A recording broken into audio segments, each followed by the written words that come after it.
Good morning everyone. Our next topic is matter reacts with acid. अब हमारा जो next topic है वो ये है कि मैटर्स जो है एसिड के साथ रिएक्ट्स करके क्या फॉर्मेशन करती है। तो देखिए मैटर प्लस डाइल्यूट एसिड लिखा हुआ है gives salt plus hydrogen. when matter reacts with dilute acid give salt plus hydrogen, तो सॉल्ट का फॉर्मेशन करती है और हाइड्रोजन गैस को इवॉल्व करती है। देखिए फॉर एग्जांपल जिंक एक मैटर है, जिंक इज अ मैटर, इसको हमने ट्रीट किया है डाइल्यूट, DIA लिखा है डाइल्यूट H2SO4, तो ZnSO4 plus H2, ZnSO4 plus H2 hydrogen gas जो है वो इवॉल्व होगी। तो ये मेटल्स अगर एसिड के साथ रिएक्ट करता है तो सॉल्ट प्लस हाइड्रोजन का फॉर्मेशन करता है डाइल्यूट एसिड के साथ। अब एक चीज ये आती है कि मेटल्स प्लस HNO3, अगर यही मेटल डाइल्यूट HNO3 के साथ इसको ट्रीट कराया जाएगा तो ये हाइड्रोजन गैस को इवॉल्व नहीं करेगी, जबकि HNO3 भी एक क्या है, एसिड है। नाइट्रिक एसिड वो भी तो एक एसिड है। अभी हमने ये पढ़ा था कि मेटल एसिड के साथ सॉल्ट और हाइड्रोजन देते हैं, बट HNO3 के साथ वो क्यों नहीं देते? HNO3 भी तो एक एसिड है, इसके साथ भी मेटल में ट्रीट होके, बट हमने क्या लिखा है, metal plus HNO3 hydrogen gas is not evolve.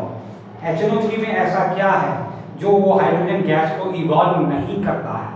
उसका एक रीजन है कि because HNO3 is strong oxidising agent. Nitric acid HNO3 जो है वो एक स्ट्रॉन्ग ऑक्सीडाइजिंग एजेंट होता है, और स्ट्रॉन्ग ऑक्सीडाइजिंग एजेंट होने से ये क्या करता है, इट ऑक्सीडाइजेस द H2। ये जो हाइड्रोजन रिलीज होने को होती है उसको क्या कर देता है, ऑक्सीडाइज करके प्रोड्यूस टू वाटर, वाटर में प्रोड्यूस कर देता है, और एंड इटसेल्फ गेट रिड्यूस। और यही रीजन है कि मेटल अगर डाइल्यूट HNO3 के साथ ट्रीट करती हैं तो वो हाइड्रोजन गैस को इवॉल्व नहीं करती हैं। मोस्टली मेटल, एक कंडीशन में अप्लाई कर रहा हूं, mostly metal reacts with dilute HNO3 not evolve hydrogen gas, but some metals कह रहा हूं ना, वो कौन सी मेटल्स हैं जो HNO3 के साथ भी हाइड्रोजन गैस को इवॉल्व करती हैं।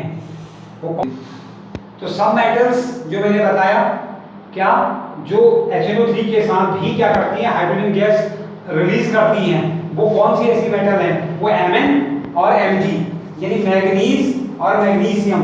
ये दो ऐसी एक्सेप्शनल केस हैं, एक मैग्नीशियम और दूसरा मैग्नीज, जो HNO3 के साथ क्या करती हैं, हाइड्रोजन गैस को इवॉल्व करती हैं। केवल ये दो मेटल्स ऐसी हैं Mg और Mn जो डाइल्यूट HNO3 के साथ हाइड्रोजन गैस को इवॉल्व करती हैं। अब हमारा जो नेक्स्ट टॉपिक है वो है aqua regia, very most important topic. Aqua regia क्या है? एक्वारेजिया का मीनिंग, एक्वारेजिया जिसे हम लैटिन वर्ड में रॉयल वाटर के नाम से जानते हैं।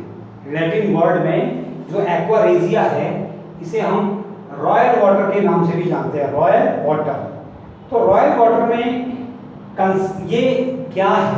ये एक ऐसा रिएजेंट है जो कि बहुत ही हाईली कोरोसिव फ्यूमिंग लिक्विड होता है। It is a highly corrosive fuming liquid और it is able to dissolve gold and platinum. ये गोल्ड और प्लैटिनम जैसी हार्ड मेटल को भी डिसॉल्व कर सकता है। ये बहुत ज़्यादा कोरेसिव, हाईली कोरेसिव और फ्यूमिंग लिक्विड है जो गोल्ड और प्लैटिनम जैसी मेटल्स को भी क्या कर सकता है, डिसॉल्व कर सकता है। क्या? एक्वारेजिया। लैटिन वर्ड में हम इसे रॉयल वाटर के नाम से जानते हैं। लैटिन वर्ड में ये किस नाम से जाना जाता है? Royal water. तो देखिए अब आपसे ये पूछा जाएगा, बहुत इंपॉर्टेंट है, बोर्ड में 100% ये इंपॉर्टेंट क्वेश्चन होता है एक्वारेजिया का। इसमें 3 पार्ट HCl और 1 part HNO3, it is the mixture of 3 part HCl और 1 पार्ट HNO3। ये लिखा है मैंने 3:1। 3:1 का मतलब यही है कि इसमें 3 पार्ट HCl के हैं और 1 पार्ट क्या है, HNO3 का है। बट कैसा, concentrate, 3 part concentrate HCl and 1 part concentrate HNO3.